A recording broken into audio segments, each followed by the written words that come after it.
On acclame très fort. Le Seigneur, on pousse des cris de joie. Est-ce que je peux voir un peuple ovationner son Créateur? Est-ce que je peux voir un peuple ovationner son Seigneur et son Sauveur? Alléluia. On acclame très fort le Seigneur Jésus. Tel que nous sommes debout, nous prenons la Bible dans le livre de Josué, chapitre 5, le 9e verset. Je lis la parole de Dieu dans Josué 5, verset 9, au nom puissant de Jésus-Christ. Amen. L'Éternel dit à Josué, aujourd'hui, j'ai roulé de dessus vous l'opprobre de l'Égypte, et ce lieu fut appelé du nom de Gilgal jusqu'à ce jour. Parole du Seigneur. Est-ce que tu peux relire encore ce verset, maman Carole?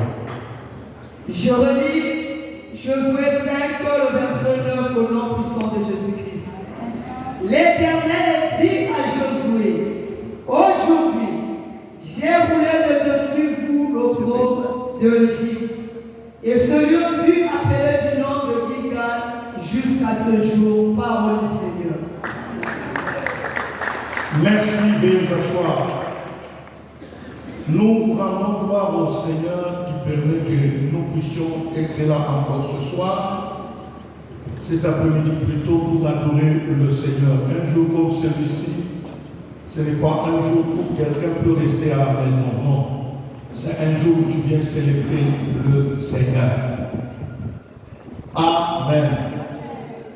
Est-ce que tu peux dire bonjour à celui qui est à ta gauche et à ta droite? Tu le salues avec sourire. Tu lui dis bienvenue dans la maison du Seigneur. Bienvenue dans la maison du Seigneur. Dis-lui bonjour, bienvenue dans la maison du Seigneur.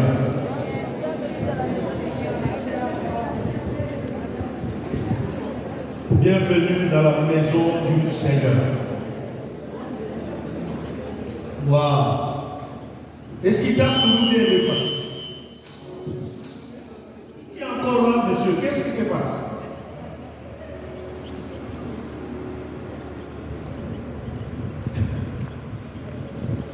Vous savez que moi j'ai la voix qui porte. Je peux arrêter le micro et prêcher sans micro. J'aime pas le dérangement quand je prends le micro. Oh, il y a question.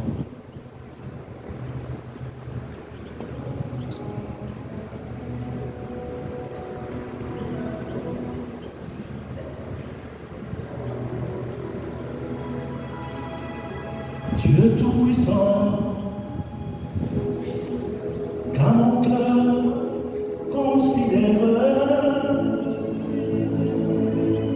tout l'univers créé par ton pouvoir.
La technique, organisez-vous à ne pas nous déconnecter à tout moment comme ça. C'est pas bon.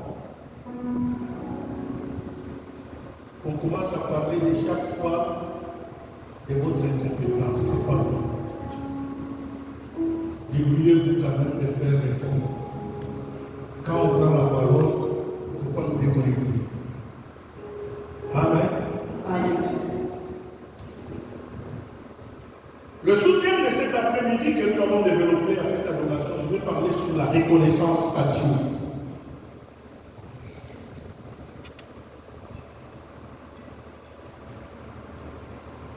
Le but de mon message, c'est de nous amener à être de véritables, de vrais reconnaissants, à être reconnaissants plutôt à notre Dieu et à son œuvre. Être reconnaissant à Dieu et à son œuvre.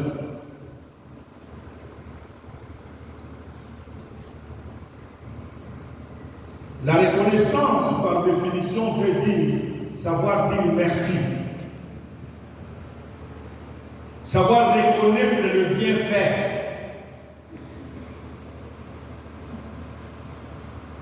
Et ici, quand nous parlons d'être reconnaissant à Dieu, cela veut dire savoir être reconnaissant à celui qui t'a sauvé, celui qui t'a aimé, celui qui t'a créé.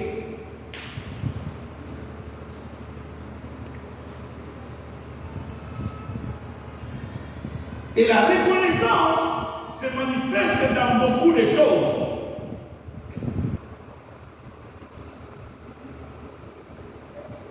La reconnaissance. Ce n'est pas seulement dire merci à Dieu, mais ça se manifeste aussi dans les gestes que nous montrons, que nous témoignons.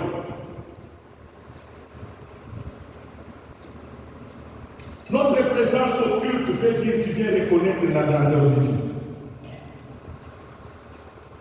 Quand tu quittes chez toi pour venir au culte, c'est-à-dire que tu viens témoigner la bonté de Dieu, tu viens témoigner la fidélité de Dieu, tu viens lui dire merci. Raison pour laquelle un jour comme celui-ci, tu ne peux pas rester chez toi. Tu ne peux pas être occupé à autre chose si ce n'est qu'à venir au culte. Si Dieu te fait grâce le matin, tu vas à l'église et l'après-midi, tu es ici pour l'adoration. Pourquoi? C'est une journée dédiée à Dieu. Une journée auquel Dieu veut que nous puissions lui rendre gloire. Dieu veut que nous puissions l'adorer et lui dire merci pour tout ce qu'il fait chaque jour dans nos vies. Voilà pourquoi il nous est recommandé, c'est une obligation. Quand on arrive à comprendre cela, tu vas voir que ça devient une obligation en toi. Majeure. Maladie ou pas, tu dis non, je vais à l'église. Problème ou pas, je vais adorer mon Dieu.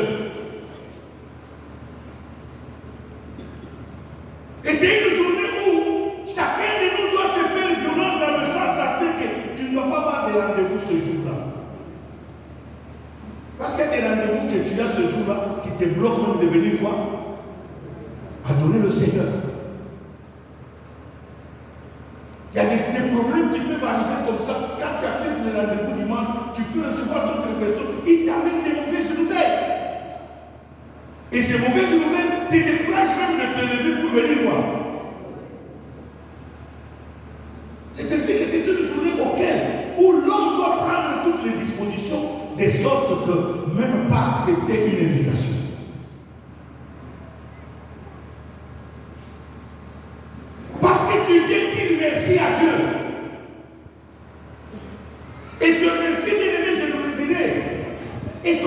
obligatoire. Alléluia. Ce verset-là est quoi?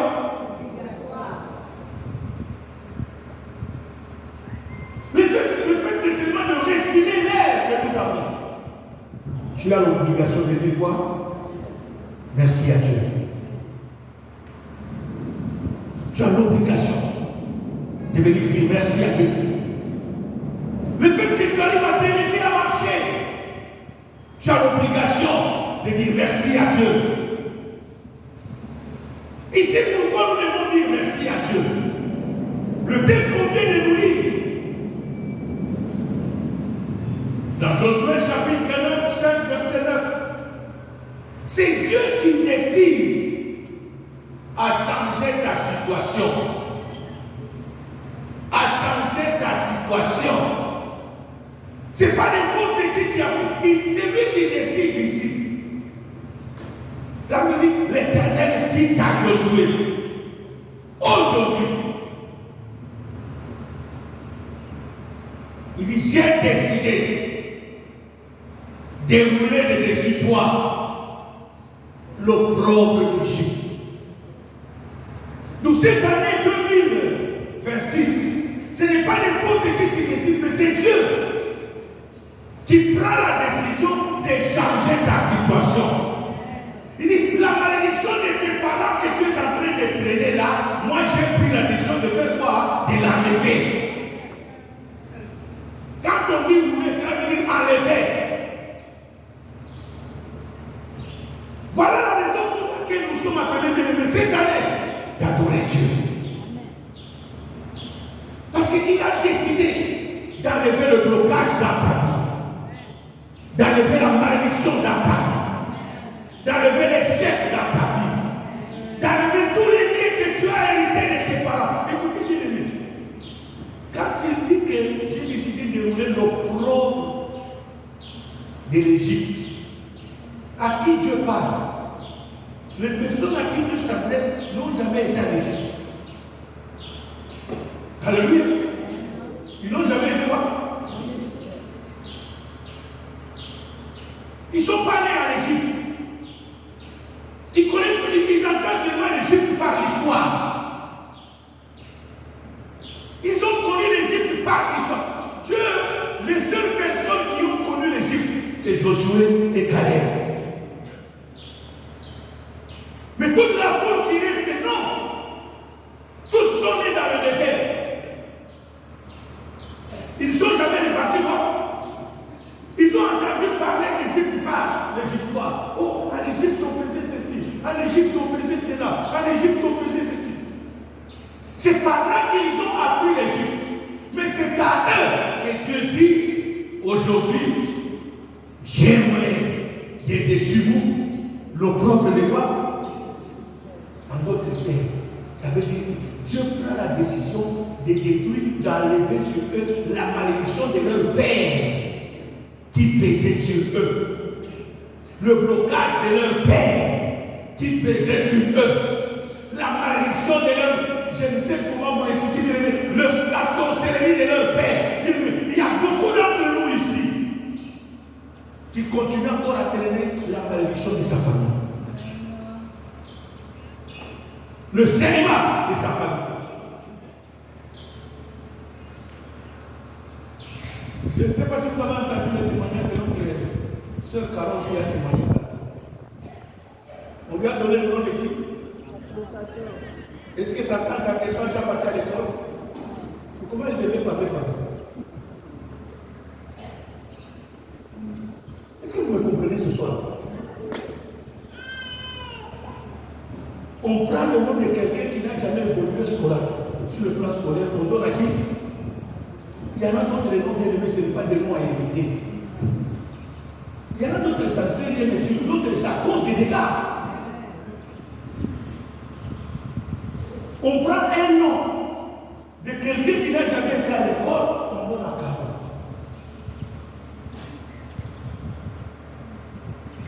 Et maintenant, Carole arrive à l'école, on a volé quoi?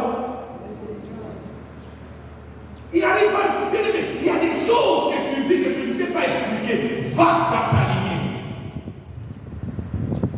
Quel est le nom de celui que tu portes?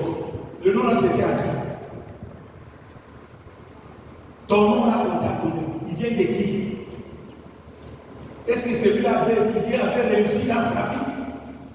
Parce qu'il y a d'autres noms bien aimés. Chez d'autres personnes, ça amène toute une malédiction qui suit. Chez d'autres, ça ne fait rien. Mais chez d'autres, ça fait quoi? Ça amène toute une panoplie de problèmes. Mais pose-toi la question, quel est le nom que je porte?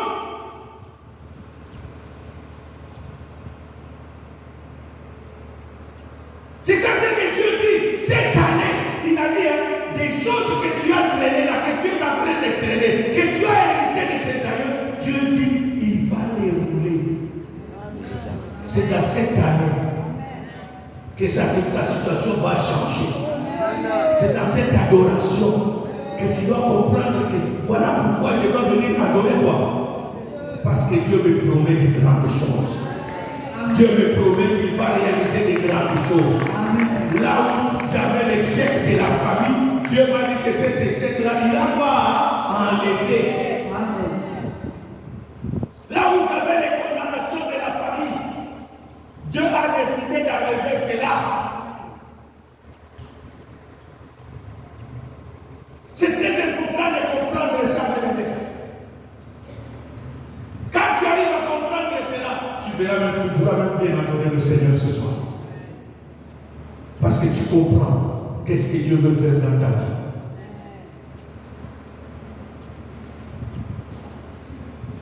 J'avais un nom, j'ai toujours témoigné cela. Mon nom, je l'ai eu par gratitude en disant merci à quelqu'un. Le monsieur, c'était un ami à papa, il priait à l'église. Et c'est lui qui avait écrit à papa, viens ici au Shabbat, au Katanga. Là, j'ai quand même été en train d'approcher.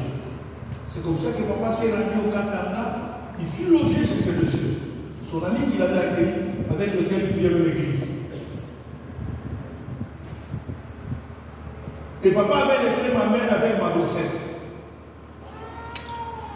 C'est comme ça que papa écrira à maman, en guise de remerciement. Si c'est un garçon, tu vas lui donner tel nom. Si c'est une fille, tu vas lui donner tel nom. C'est comme ça que j'ai hérité le nom. Dites Amen. Mais le post-nom veut dire Dieya. Dieya qui veut dire pâte. La dernière demandée, c'est pas ta nom. 5 francs pour la première mois. Pas ta nom. C'est ça la signification des noms. Chez nous, à l'époque, ça s'appelait Sendi. La dernière monnaie qu'on avait à l'époque belge, ça s'appelait Sendi. Bien aimé, ce nom-là a joué des problèmes dans ma vie. La majorité des blocages que j'ai eu, c'est à cause de quoi? Pour qui je n'ai pas prié. Là où tout le monde réussit, moi, sur le plan financier, moi, zéro. À cause de quoi? C'est ce que Dieu dit à Josué, au-dessus, j'ai roulé quoi? C'est ça le propre quand Dieu dit. Est-ce que quelqu'un m'entend ce soir? Ce sont des choses comme ça auxquelles tu n'arrives jamais à exceller. Tu l'as hérité d'où? Peut-être du nom. Peut-être de la femme où tu es né. Dieu dit, je prends la décision d'enlever cette malédiction qui pèse sur toi. Si dans votre famille vous ne vous mariez pas facilement, toi tu seras la première personne à se marier facilement. Si dans votre famille vous êtes condamné à ne pas avoir des enfants, Dieu dit cette année, toi tu vas avoir des enfants. Même si tu as dépassé la ménopause, Dieu dit, ménopause ou pas, c'est moi qui donne les enfants, je vais te les accorder. C'est notre psaume 103, verset 1 à 6. Je lis la parole de Dieu, psaume 3, le verset 1 à 6 au nom puissant de Jésus-Christ. Mon âme bénit l'Éternel, que tout ce qui est en moi bénisse son Saint-Nom. Mon âme bénit l'Éternel et n'oublie aucun de ses bienfaits. C'est lui qui pardonne toutes tes iniquités, qui guérit toutes tes maladies. C'est lui qui délivre ta vie de la fosse, qui te couronne de bonté et de rassasies de biens t'abaisse, qui te fait rajeunir comme l'aigle. L'Éternel fait justice, il fait droit à tous les opprimés. Parole du Seigneur. Amen.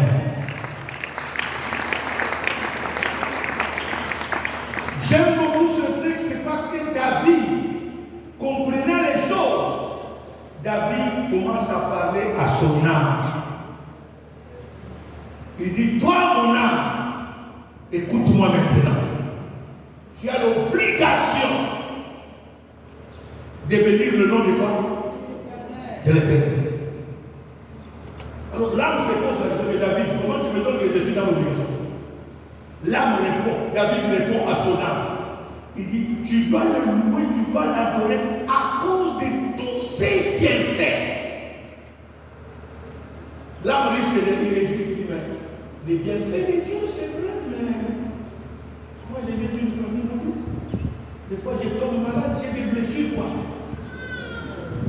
Il dit à l'âme, c'est lui qui te guérit. Et toutefois, quelles que soient les maladies des reins, quelles que soient des foies ou des pancréas, quels que soient les cancers, c'est lui qui fait quoi? Qui te guérit.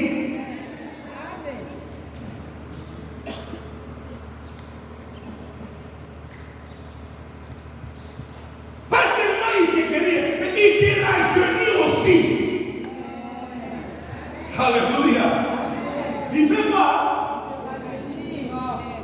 C'est comme ça que les personnes peuvent avoir même 70 ans, quand tu veux les regarder, c'est comme s'il a 50 ans. Pourquoi? Dieu le rajeunit. David donne l'ordre. Cette année, je suis venu dire à quelqu'un, dans la connaissance, tu dois t'amener à donner l'ordre, même à ton corps, que ton corps apprenne à adorer le Seigneur. Que tout ce qui est en toi t'apprenne à adorer quoi? Dieu.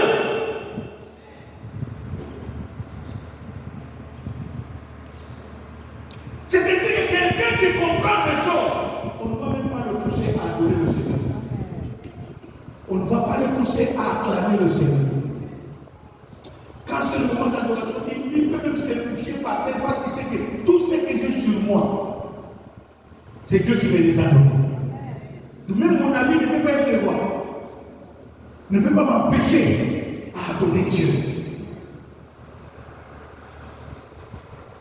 Même mes relations ne peuvent pas m'empêcher à adorer Dieu. Même mon travail ne peut pas m'empêcher à aller adorer Dieu. Quand David parle de cela, c'est parce que David comprenait là où Dieu l'avait tiré. Il était la risée de sa famille. Il était le domestique de sa famille. Même quand Dieu l'a appelé, personne n'a cru à son appel. Pourquoi? Parce qu'il était le malheureux de la famille. David, c'est quelqu'un que Dieu a tiré en train de paître les brebis de la famille. À tel point que le jour où il est allé voir ses frères, sa mère l'a envoyé. Il dit non, tes frères sont au front, prends le repas, va amener à tes frères qui sont au front. Elle me dit quand il est arrivé là-bas, et Goliath descendait, il a commencé à dire, que feras-tu à celui qui va tuer cet insensé? Ses frères lui disent, nous connaissons ton orgueil et ta malice. À qui tu as laissé les brebis de moi? De notre père. Retourne là-bas. Pour lui, il était un esclave. Or, bien aimé, quand il a été ouais, c'était sous le jeu des bois. Est-ce que je parle à quelqu'un ce soir? Toi qui es l'objet d'humiliation, non, le Dieu du combat est capable de changer ton identité. C'est ta façon même de lire Amen qui dit beaucoup. Tu ne crois pas quand même à ce que nous disons, c'est pour cela que tu dis Amen, foi. Alléluia. Là où on t'humilie, Dieu est capable de t'élever là. Il est capable de changer ta situation là. Les mêmes personnes qui se moquaient de toi, c'est les mêmes qui vont t'acclamer. C'est les mêmes qui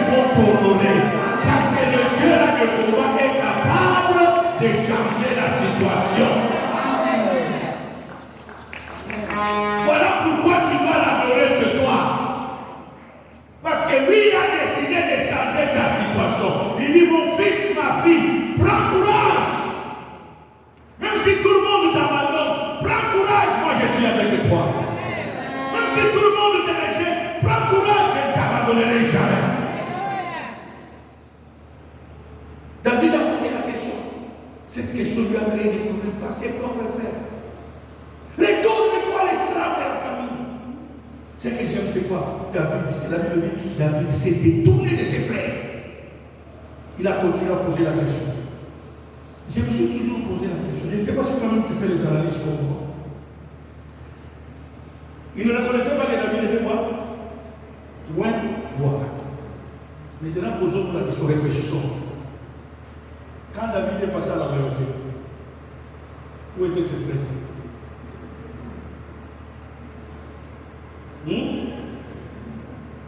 Où était quoi?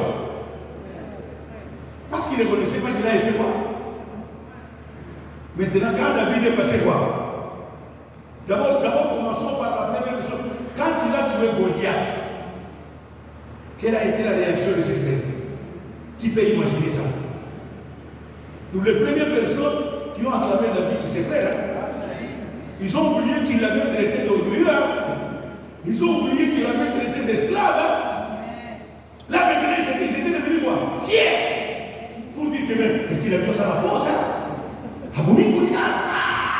Nous sommes pour parler de la même raquette. N'est-ce pas vrai?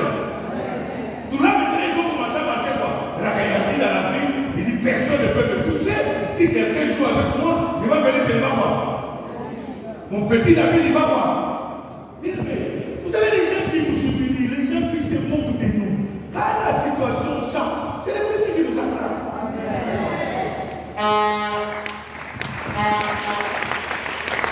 Raison pour laquelle ne laissez même pas le cœur.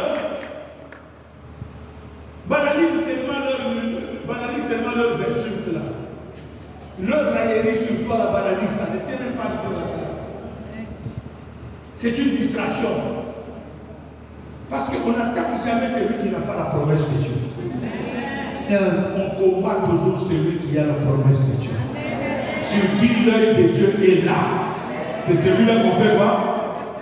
Mais c'est quand tu réalises que l'œil de Dieu, la main de Dieu est sur ma tête. Même si vous parlez pour moi, j'avance. Même si vous m'insultez, moi je fais quoi? Je sais que dans peu de jours, ma situation va quoi? Et quand ma situation va changer, vous serez les premiers à quoi?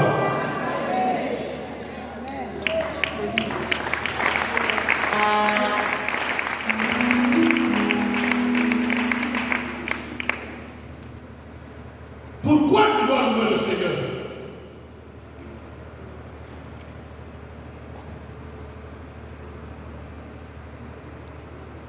Pourquoi tu dois l'adorer? Première raison, à cause de ses œuvres.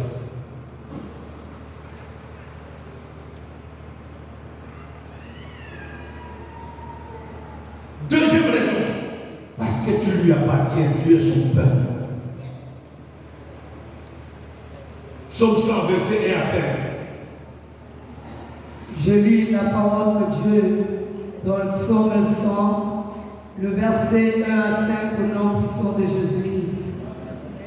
Poussez vers l'Éternel des cris de joie, vous tous, habitants de la terre.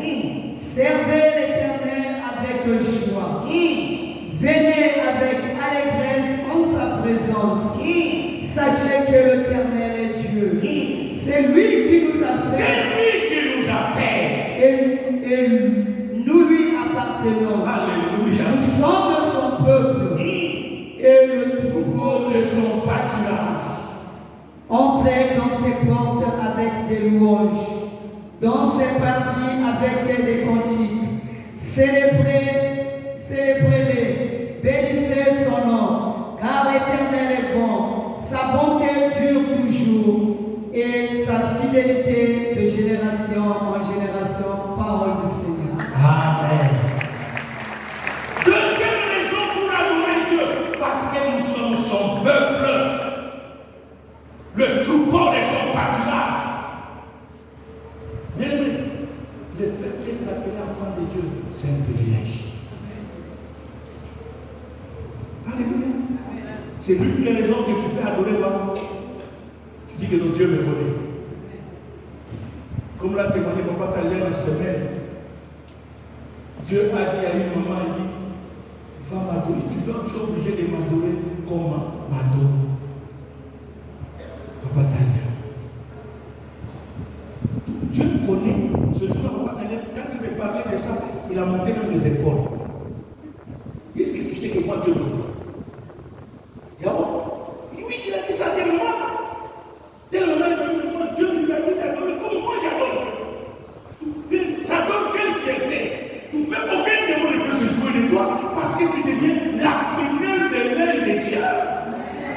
n'est pas n'importe qui. Il faut que tu te révèles ce que tu es. Pour que tu changes même ta façon de l'adorer. Quand tu es allé poser la question, c'est là que le Père te dit, ok, tu as entendu le message qu'on a prêché aujourd'hui. C'est comme ça que j'adore Dieu. En d'autres termes, j'adore Dieu avec mes finances. Je lui donne tout. Je continue à l'œuvre de Dieu. C'est ça aussi, adorer Dieu. David dit, nous sommes son peuple. Le troupeau de quoi? Des hommes pâturages. Alléluia. Je me rappelle, nous sommes en 87 à décembre. Nous nous envoyons par notre pasteur aller préparer une croisade à Toulouse. Et un samedi, c'était l'unique samedi où on pouvait dormir. On revient de la réunion d'abord, c'était quand on venait terminer le jeûne de 7 jours. On n'a pas encore mangé. Et vers minuit 30, on arrive à la maison. On trouve déjà au salon qui nous attend. Ils disent que non, papa, nous, pendant tout le mois que vous étiez ici à Colosie, on n'a pas eu le temps pour venir prier, c'est aujourd'hui que nous avons eu le temps pour quoi? On n'a même pas encore mangé, et puis on nous dit que nous sommes venus pour nous faire quoi? Et puis quelle prière d'éveiller? C'est lui qui savait dire que nous avons dit que non, au moins aujourd'hui, là, on va voir. Mon ami qui était avec moi, le chauffeur, m'appelle, il me dit, mon ami, viens. Il y a d'autres choses, on doit vérifier si Dieu nous connaît. Parce que s'il nous connaît pas de tout ce que nous faisons là, c'est rien. Alléluia. Il m'a appelé, je suis entré en chambre, il ouvre Matthieu. Matthieu 7, 21, 23. Il dit, vous me direz, nous avons fait des miracles en ton nom. Nous avons prophétisé en ton nom. Et la Bible dit, Jésus dit, retirez-vous de moi, vous qui commettez quoi?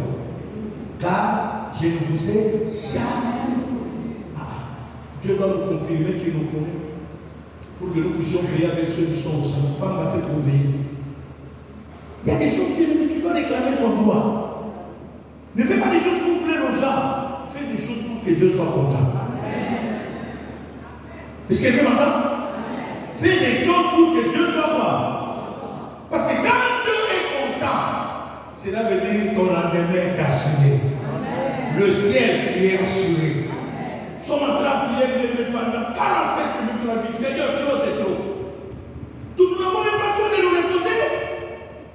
Et à cause de cette information, ça a coupé même l'appétit. On revenait dans un jeûne de 7 jours à sec. On revenait à la maison pour un peu manger. Et là, on trouve même l'appétit est quoi? C'est quand Dieu nous a confirmé qu'on a dit, enfin, on peut aller prier avec eux. On a prié avec force et motivation. Tu n'es pas le même dit. David dit, nous sommes son peuple et le troupeau de quoi? Si tu es le peuple de Dieu, comment tu dois l'adorer? Comment? La première fois que j'arrive en Côte d'Ivoire, j'ai été choqué par nos amis les musulmans. Le vendredi, nous sommes sortis pour aller au marché. Arrivé là-bas, bien aimé, j'étais choqué. C'était l'heure de quoi? Et vous savez, nos amis prient vendredi. Le magasin est ouvert avec les prix sur chaque article. Vous entrez, si tu peux voler, tu peux même voler. Tu ne verras jamais lui arrêter sa prière. Pour eux, ils prient les jeux quoi? Pendant que lui est toi, tu peux entrer, tu t'essayes, tu ne poses la question à personne, tu prends, tu fais quoi? Et alors, nous les soi-disant des réveils. D'abord, la première chose, le téléphone n'est pas fermé. De sorte que quand ça sonne, tu es obligé de voir. D'aller voir. Est-ce que quelle valeur que tu donnes à ces dieux? Hein? Quelle valeur? Pendant qu'on prêche, toi tu es en train de somnoler. Quelle valeur que tu donnes à ces dieux? Est-ce que tu es vraiment son peuple? Est-ce que tu es vraiment le troupeau de son pâturage?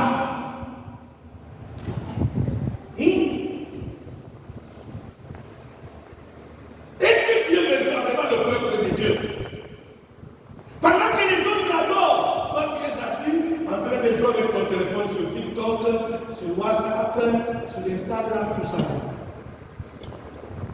Est-ce que tu es son peuple?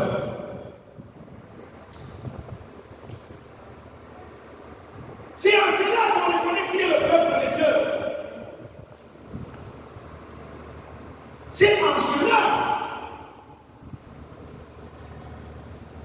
Voilà pourquoi David a dit que tout ce qui est à moi bénisse son nom. Même le téléphone doit bénir le nom de l'Éternel. Même mes enfants doivent bénir le nom de l'Éternel. Même mon travail doit bénir le nom de l'Éternel. Bénir le nom de l'Éternel. Mon travail ne doit pas être un obstacle pour aller adorer Dieu. Mes relations ne doivent pas être un obstacle pour aller adorer Dieu. Mon téléphone ne doit pas être un obstacle pour que moi je fasse quoi? J'adore. Même mes enfants. Voilà pourquoi il a dit que tout ce qui est en moi bénisse son serviteur. Troisième raison, pour terminer.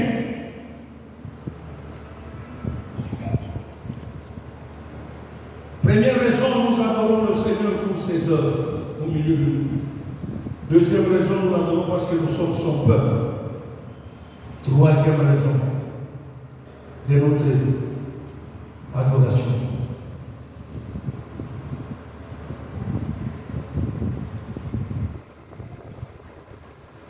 Car il a donné sa vie pour nous.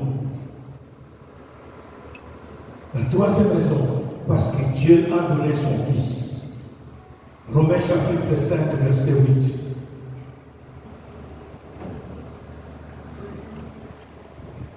Je lis la parole de Dieu dans Romains 5, le verset 8, au nom puissant de Jésus-Christ. Amen.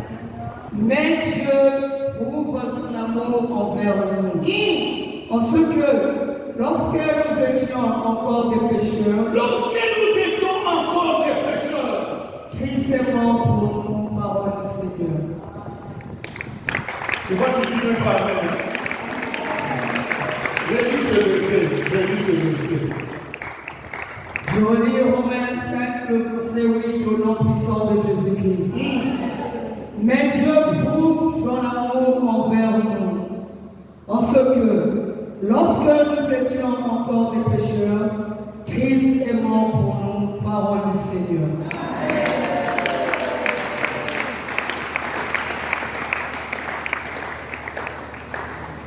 Qui a été un pécheur comme moi?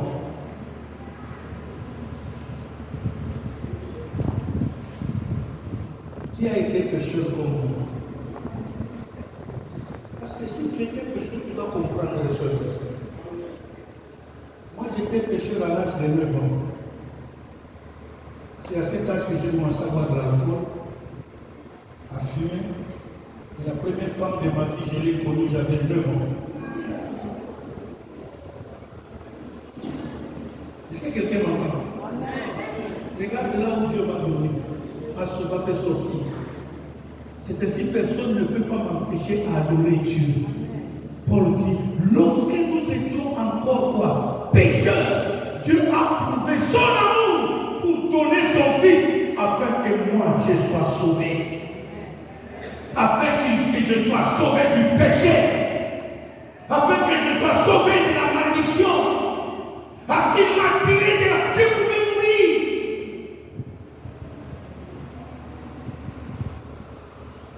Il y a des amis qui sont morts des sida à cause de l'introduction de la militaire. Mais moi, Dieu m'a épargné.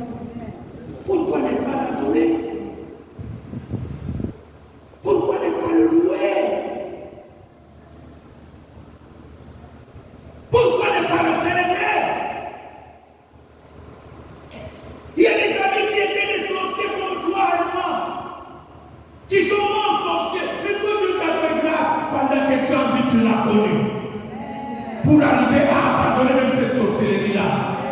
Pour arriver à abandonner même la magie que tu faisais. Pourquoi ne pas l'adorer?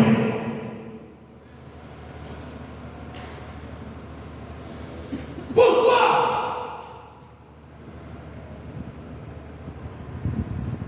Tu serais peut-être mort.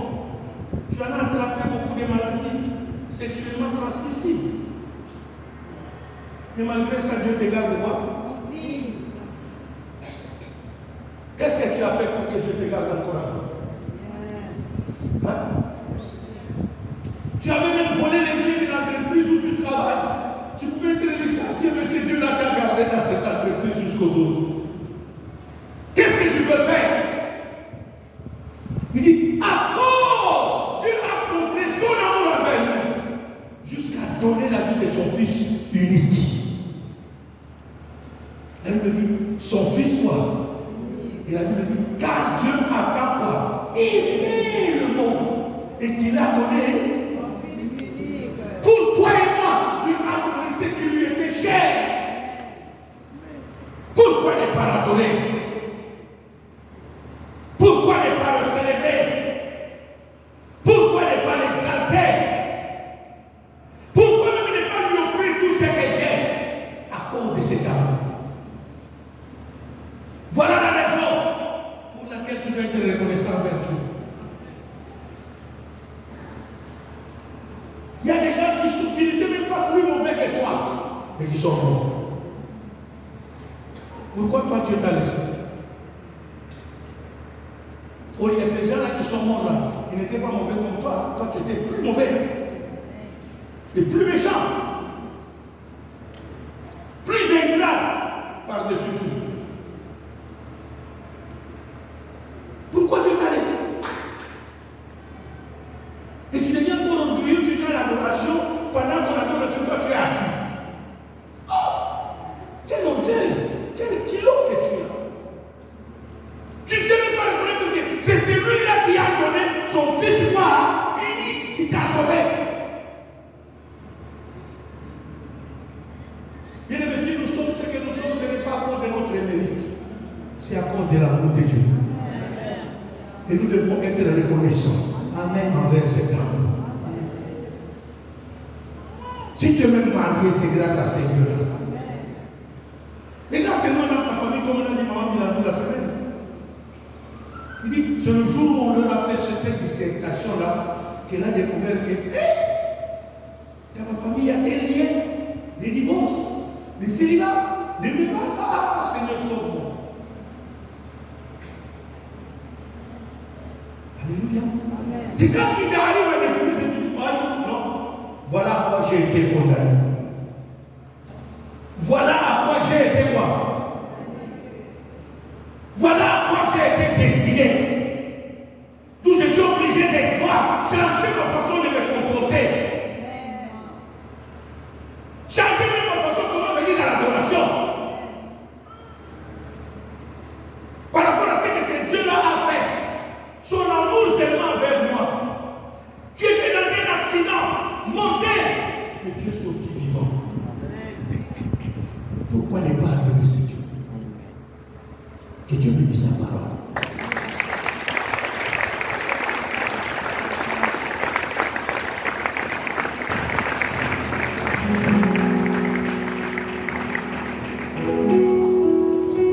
Il y a quelques positions ce soir. Où tu te mets à genoux, où tu te mets debout. Pour adorer le Seigneur.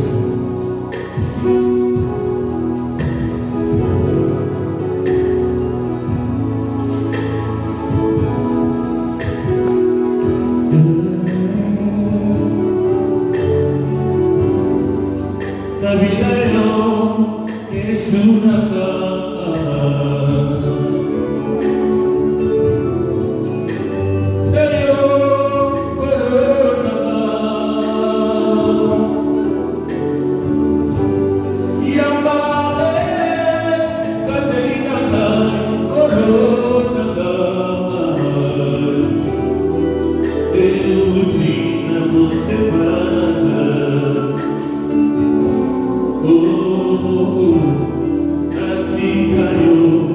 Jesus,